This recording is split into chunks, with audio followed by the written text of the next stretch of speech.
Selamat pagi, salam sejahtera buat kita semua. Saya atas nama Ristuni Sakarias Talain, NIM 2023811015. Mata kuliah Pendidikan Kewarganegaraan, jurusan Perikanan dan Kelautan, Prodi Teknologi Budidaya Perikanan semester 2 dari kampus Politeknik Pertanian Negeri Kupang. Pada saat ini saya akan mempresentasikan hasil resume saya tentang nilai dan norma konstitusional Undang-Undang Dasar Negara Republik Indonesia 1945 dan konstitusionalitas ketentuan perundang-undangan di bawah Undang-Undang Dasar. Konstitusi yaitu seperangkat aturan atau hukum yang berisi ketentuan tentang bagaimana pemerintah diatur dan dijalankan. Oleh karena aturan atau hukum yang terdapat dalam konstitusi itu mengatur hal-hal yang amat berdasarkan dari suatu negara, maka konstitusi dikatakan pula sebagai hukum dasar yang dijadikan pegangan dalam penyelenggaraan suatu negara. Fungsi konstitusi: 1. Konstitusi berfungsi sebagai landasan konstitusionalisme. Landasan konstitusionalisme adalah landasan berdasarkan konstitusi, baik konstitusi dalam arti luas maupun konstitusi dalam arti sempit. Konstitusi dalam arti luas meliputi undang-undang dasar, undang-undang organik, peraturan perundang-undangan lain, dan konvensi. Konstitusi dalam arti sempit berupa undang-undang dasar. 2. Konstitusi berfungsi untuk membatasi kekuasaan pemerintah sedemikian rupa sehingga penyelenggaraan kekuasaan tidak bersifat sewenang-wenang. Dengan demikian diharapkan hak-hak warga negara akan lebih terlindungi. 3. Konstitusi berfungsi membatasi atau mengendalikan kekuasaan penguasa agar dalam menjalankan kekuasaan tidak sewenang-wenang terhadap rakyatnya, memberi suatu rangka dasar hukum bagi perubahan masyarakat yang diciptakan tahap berikutnya, dijadikan landasan penyelenggaraan negara menurut suatu sistem ketentraman tertentu yang dijunjungi tinggi oleh semua warga-warganya, menjamin hak-hak asasi warga negara. Konstitusi sesungguhnya memiliki peranan yang sangat penting dalam kehidupan bernegara, karena jika dalam sebuah negara tidak ada konstitusi, akan ada banyak orang yang melakukan tindakan sewenang-wenangnya. Setiap negara memiliki konstitusinya masing-masing demi terciptanya keadilan, kenyamanan, ketentuan, saling menghargai antara negara, antara individu, dan lain-lainnya. Melihat kembali perjalanan sejarah Indonesia mereka, ternyata sudah terjadi banyak dinamika, ketentangan, serang berbahaya konstitusi atau undang-undang dasar yang diberlakukan setelah diciptakan suatu hari setelah proklamasi kemerdekaan. Undang-Undang Dasar Negara Republik Indonesia mulai berlaku sebagai hukum dasar yang mengatur kehidupan ketentangan Indonesia dengan segala keterbatasannya. Mengapa demikian? Bapak Soekarno sejak awal telah menyatakan bahwa Undang-Undang Dasar 1945 merupakan undang-undang kilat yang akan terus disempurnakan pada era yang akan datang.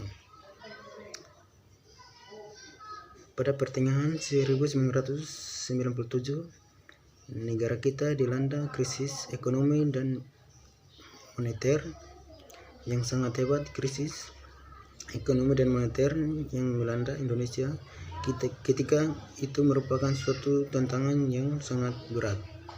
Akibat dan krisis tersebut adalah harga-harga melambung tinggi, sedangkan daya sangat beli masyarakat terus menurun. Sementara itu, nilai tukar rupiah terhadap mata uang asing, terutama dolar Amerika, semakin merosot. Menyikapi kondisi seperti itu, pemerintah berusaha menanggungnya dengan berbagai kebijakan.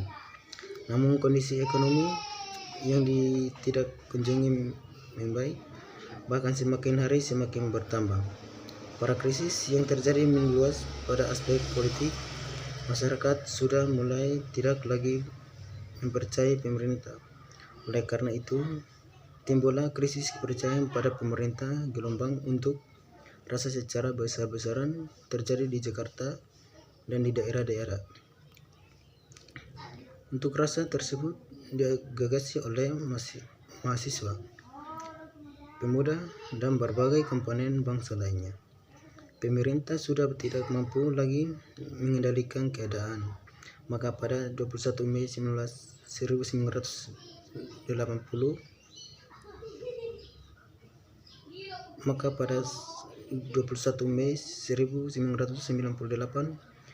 Presiden Soeharto mengatakan berhenti dari jabatannya.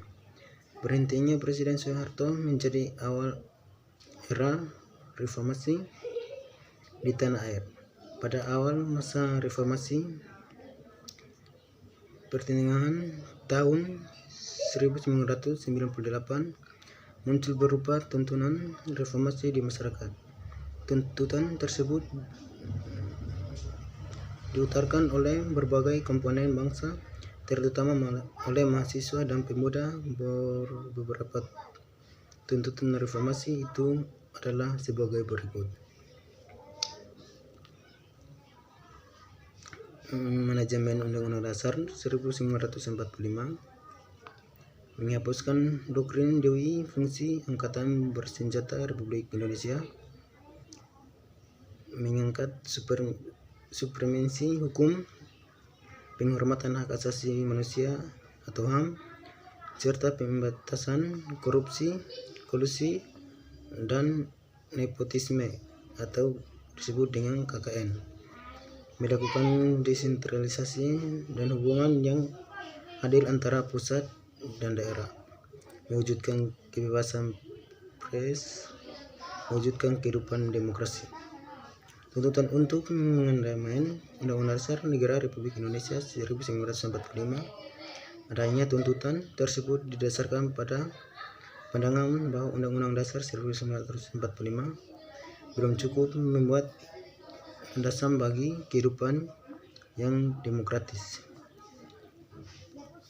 pemberdayaan rakyat, dan penghormatan HAM.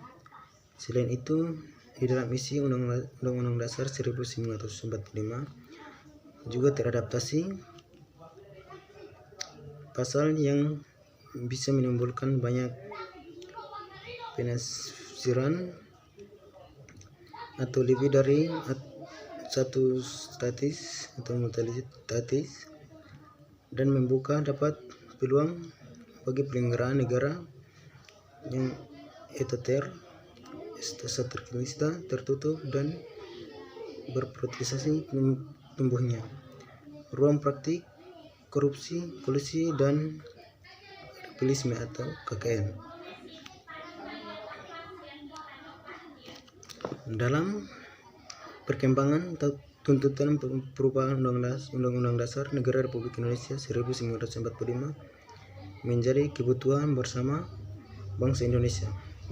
Berdasarkan hal tersebut, Majelis Pemusyawaratan Rakyat Pemilu 1999 sesuai dengan kewenangannya yang diatur di dalam Pasal 37 Undang-Undang Dasar 1945 merupakan perubahan secara bertahap dan sistematis.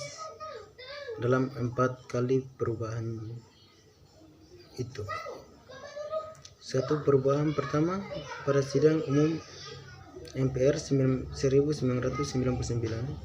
Kedua, perubahan kedua pada sidang tahun MPR 2000. Perubahan ketiga pada sidang MPR 2001. Perubahan keempat pada sidang tahunan MPR 2002. Baik, inilah hasil resume saya. Terima kasih.